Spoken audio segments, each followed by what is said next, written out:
When you are being Rod Stewart or Marc Bolan, I sometimes clear my head and think, hey, hold on, what am I representing? What am I wanting to, like an actor does? But I never knew Rod that well till recently. It's been, meeting places like LA and at parties and stuff.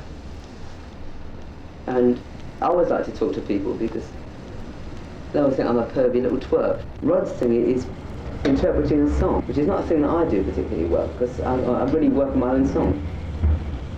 Pathos it is with someone like Rod. All the songs definitely down, love songs and all that stuff. Whereas mine are about metal gurus. I think pain in songs is universal anyway. It's like being Charles Aznavour. Like Rod could have sung that song She beautifully, because he could sing My Lord. I think there's a bit of Judy Garland, and he could sing Somewhere Over the Rainbow. I think Rod hasn't reached his best period. I think over the next 3 or 4 years you'll find, as a great singer, not just a rock singer, I think Rod could, very possibly, end up the Ethel Merman of rock. You know what I saw in the Stones? I saw some way, I saw that they were going to open up, eventually, a lifestyle that I was going to be able to move into, which they did, that early '64 period, that sort of David Bailey photograph. Whereas I don't really think the Beatles ever had class.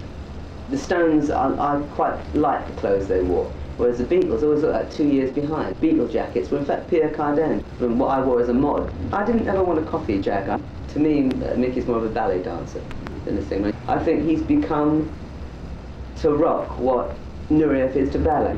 He's become very much Sunday Times kind of fodder. Rod is very much Daily Mirror still, When I say still, there's no, I'd always prefer to be Daily Mirror, but I think Mick had, or does have, aspirations to have weekends with royalty. I'm sure Mick would like to see himself described over 10 pages by a really good novelist, someone like Somerset Maugham, describing his attire and the glint in his eye, the deep emotional movements of his lips and all that. He definitely sees himself that way. But I think Mick's trying to keep abreast of what is happening.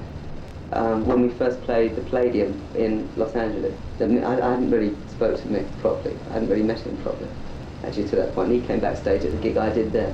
And he was definitely there to check it out and do it, and he watched the whole set. I think wherever there's a new phase about to start, you'll find Mick lurking. I hate going to see other people's concerts, I have to be honest about it. Because all you want to see is your own anyway. It's true. Unless it's someone really great. And I think I've got over my idol days. I was very into James Dean at the beginning, and Elvis, definitely. Elvis was a strong feature with me. And after that, I decided Ollie Murphy I quite liked for a bit, and Mighty Joe Young.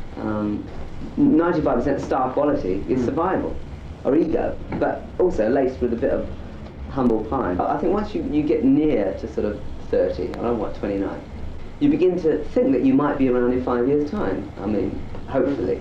Whereas when you're 25, the last thing you're thinking about is when you're going to be 35, because it's an invisible, you don't want to be 30. The thing about rock and roll is